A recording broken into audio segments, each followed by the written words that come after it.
अस्सलाम वालेकुम। हाय यूट्यूबर। ये आज हम जो गेमिंग पीसी बिल्ड करने लगे हैं इसके अंदर 3570 प्रोसेसर के साथ Core i5 3570 प्रोसेसर इंस्टॉल किया है मैंने। H61M LE मदरबोर्ड है। इसकी मैंने भी बायोस अपडेट की है और इसके अंदर 3570 प्रोसेसर इंस्टॉल कर दिया है। और इसके अंदर अब मैं रैम इंस्टॉल करूँगा 8 GB। 2 स्टिक्स है 4 GB की। ये रैम की स्टिक्स हैं।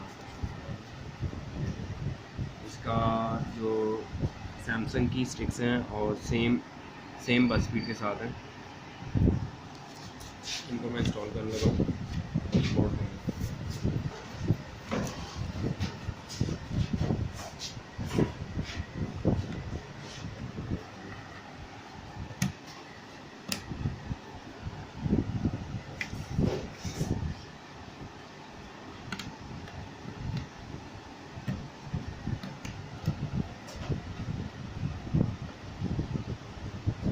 प्रोसेसर मैं ऑलरेडी इंस्टॉल कर चुका हूँ, आप देख सकते हैं यहाँ प्रोसेसर का मॉडल। अभी इसमें हम हीट सिंक और इसकी थर्मल पेस्ट इंस्टॉल करने लगे। थर्मल पेस्ट जो मैं यूज़ कर रहा हूँ वो इस वक्त मेरे पास मॉडल अवेलेबल है HY510 है। तो ये चाइनीज़ मॉडल ही, लेकिन इसकी परफॉर्मेंस दूसरी थर्मल पेस्ट से बहुत बेहतर है। थर्मल पेस्ट के ऊपर हमें कंप्लीट स्प्रेड करनी है, तो मैं लगाऊंगा इसके ऊपर तकरीबन राउंड अबाउट इतनी, और फिर इसको मैं फिंगर से भी स्प्रेड कर सकता हूँ और उसके अलावा इसको किसी और चीज़ से भी स्प्रेड करूँगा। मैं फिंगर से स्प्रेड करना बेहतर समझता हूँ।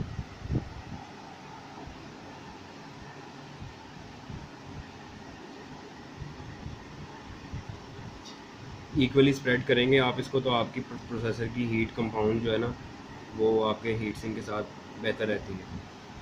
कोशिश यही करेंगे इक्वली स्प्रेड करें। इसके साथ जो हीट सिंक मैं यूज़ कर रहा हूँ वो ये है। स्टॉक हीट सिंक से तो काफ़ी बेटर है, ठीक है। ये कोई इतना फेमस ब्रांड नहीं है, अकासा का है, ठीक है। मैं ये वाला स्टॉक हीट सिंक यूज़ करने लगा हूँ। स्टॉक इंटेल वाले से तो बेटर है। इसको इंस्टॉल करने का तरीका कोई इतना डिफ़िकल्ट नहीं है।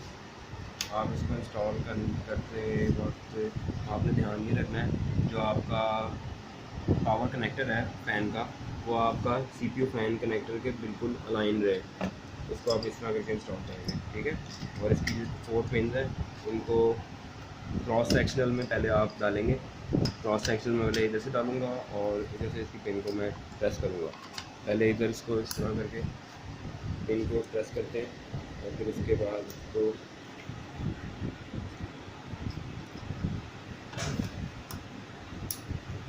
ये जब आप क्लिक की आवाज़ सुनेंगे तो ये लॉक हो जाता है।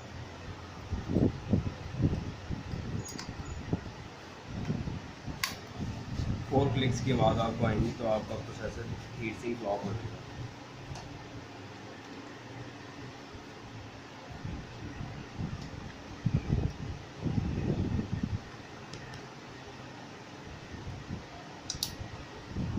ये इस वक्त आपका प्रोसेसर हीट सिंक लॉक हो चुका है, ठीक है। इसका पावर कनेक्टर जो था पावर सप्लाई जो मैंने इसका यूज़ किया वो 500 वाट्स की एंटेक की 80+ ब्राउन्स की पावर सप्लाई है, ठीक है। इस पावर सप्लाई के साथ हमने ग्राफिक कार्ड यूज़ करना है GTX 1060। GTX 1060 ASUS का मॉडल है, ठीक है। और ये ASUS का GTX 1060 3GB एडिशन है। 3GB edition is enough for modern AAA titles, ठीक है। मॉडर्न AAA टाइटल्स के लिए हमारा ये इनफ रहेगा। ड्यूल फैन का कार्ड है। पहले हम लोग बगैर ग्राफिक कार्ड के इसका डिस्प्ले चेक करेंगे, उसके बाद हम ग्राफिक कार्ड लगा के इसको आउट ऑफ द बॉक्स इसका डिस्प्ले चेक करेंगे, ठीक है। पहले मैं इसको बगैर ग्राफिक कार्ड के डिस्प्ले चेक करूँगा छोटी LCD के ऊपर, फिर उसके बाद बड़ी वाली LED को चेक करेंगे।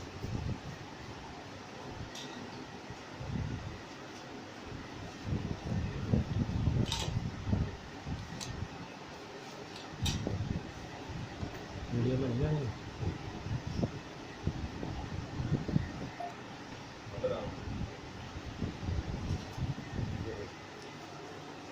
ये देखें, इस वक्त मैं बगैर GPU के इसका डिस्प्ले ले रहे हैं हम, ठीक है। हमारी ASUS की UEFI बायोस है, इसको मैंने अपडेट किया था। बायोस वर्जन इसका 4601।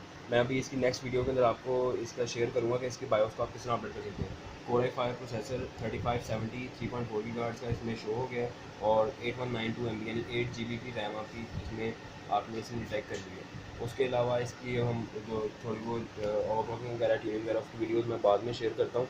अब मैं इसका GPU के साथ इसका डिस्प्ले लेने लगा हूँ बड़ी LED में।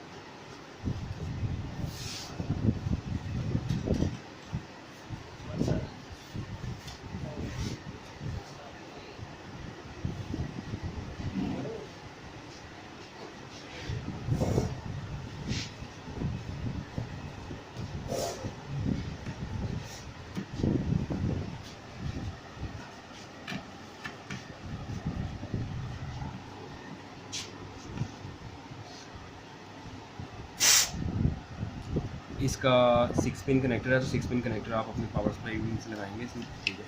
इंस्टॉल करना कोई इतना डिफिकल्ट नहीं होता, इसको बहुत ईजी होता है, ठीक है। इसका आपने बस एक चीज़ का ध्यान रखना है, जो इसका पावर लॉक है, पावर लॉक इसके बिल्कुल साथ ही है।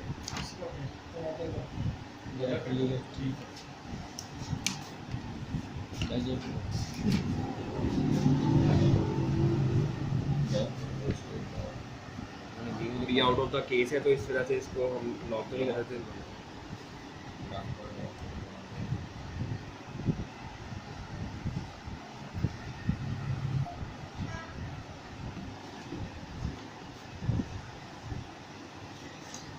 GPU इस वक्त इंस्टॉल कर दिया मैंने, GPU इंस्टॉल्ड है, इसका power connect 6 pin power connector power supply से जो है इसका मैंने इसको लगा दिया है।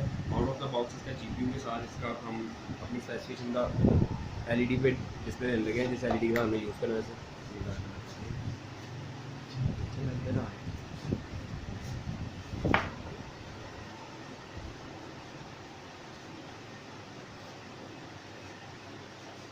ये हमारा डिस्प्ले आ गया इसके अंदर, ठीक है।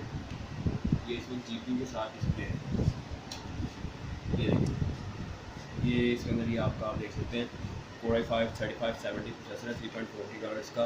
इसको हम थोड़ा सा ट्यून करेंगे, ट्यून अप करके हम इसको 3.7 GHz तक और 3.8 GHz तक लेके जा सकते हैं बहुत आराम से इस ASUS के बोर्ड के ऊपर। और ये इसकी CPU वोल्टेज आ रही है 50 डिग्री सेल्सियस इसका टेम्परेचर आ रहा है, और ये वोल्टेज वगैरह इसके नॉर्मली आ रहे हैं। इसको हम थोड़ा बहुत ट्यून अप कर सकते हैं, वो बाद में करेंगे। और इसकी बायोस वर्जन आप देख सकते हैं 4601 के ऊपर चलता है।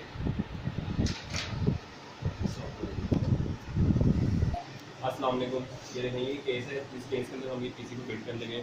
ये कूलर मास्टर का मॉडल है एंट्यूरियन, ठीक है। इसमें प्री इंस्टॉल्ड कार्डिनर और DVD रोम है, ठीक है। और कूलर मास्टर आप देख सकते हैं, इसके अंदर आपके पास ड्यूल फैन ओरिएंटेशन का रेडिएटर की ऑप्शन भी है। इसमें आप लिक्विड कूलिंग भी इंस्टॉल कर सकते हैं। उसके अलावा अदरवाइज़ आप अगर इसमें सिर्फ फैन से इंस्टॉल करते हैं 120 मिलीमीटर के, तो वो भी बेटर रहेंगे। और इसको अब हम अनबॉक्स करके इसके अंदर हमने अपना फीड कर रहे हैं।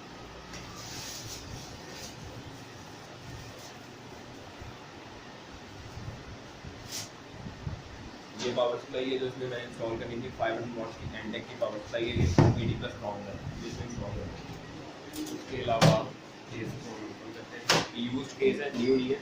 न्यू में इस केस जब ये न्यू आया था तब इसकी प्राइस काफ़ी ज़्यादा एक्सपेंसिव थी, तकरीबन कोई 8000 to 9000 इसकी प्राइस थी। लेकिन अभी यूज़ में हमें ये तकरीबन राउंड अबाउट कॉस्ट किया है 3000 के अंदर, ठीक है। तो इसके अंदर देखें आप, पहले से एक प्री इंस्टॉल्ड आपके पास फ़ैन 120 मिलीमीटर का इंस्टॉल्ड है, ठीक है। 120 मिलीमीटर का एग्जॉस्ट फैन इंस्टॉल्ड है। उसके अलावा इसके अंदर फ्रंट पे जो आप देख सकते हैं, ये इसकी जालियाँ ग्रिल्स है, जिनको ग्रिल्स आप कहते हैं। ये ग्रिल्स के अंदर से इनटेक जाएगी और यहाँ से आउट होता है। और ये इन ग्रिल्स का ये बेनिफिट है कि ग्रिल्स के अंदर सबके अंदर जो है पहले से डस्ट फिल्टर्स भी लगे हुए हैं। और इसके अंदर आप देख सकते हैं कि इस केस की कंडीशन अंदर से बहुत मिंट है, ज़बरदस्त कंडीशन है। और इसके अंदर आपकी जो केबल मैनेजमेंट है वो बैक साइड से हो सकती है, बड़े साइज का केस है। इसके अंदर मैं इंस्टॉल करता हूँ अपना पैकेज और फिर आपको वीडियो में दिखाता हूँ।